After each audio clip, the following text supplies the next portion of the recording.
Brown cock নাম হলেও এই জাতীয় মুরগিগুলো দেখতে একদম পুরোপুরি সাদা। কেন এই নামটি দেওয়া হলো সেটা আমার অজানা আজও।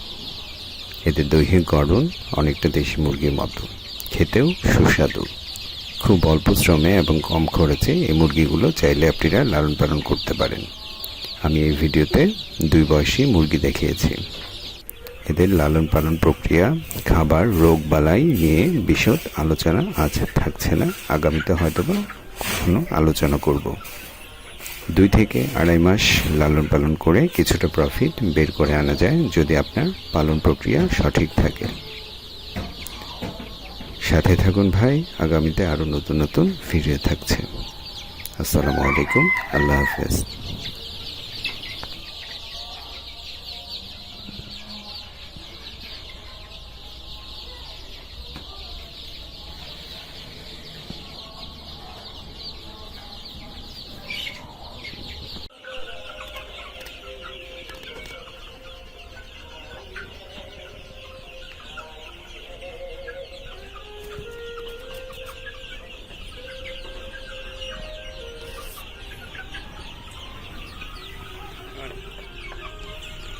দেখি একটা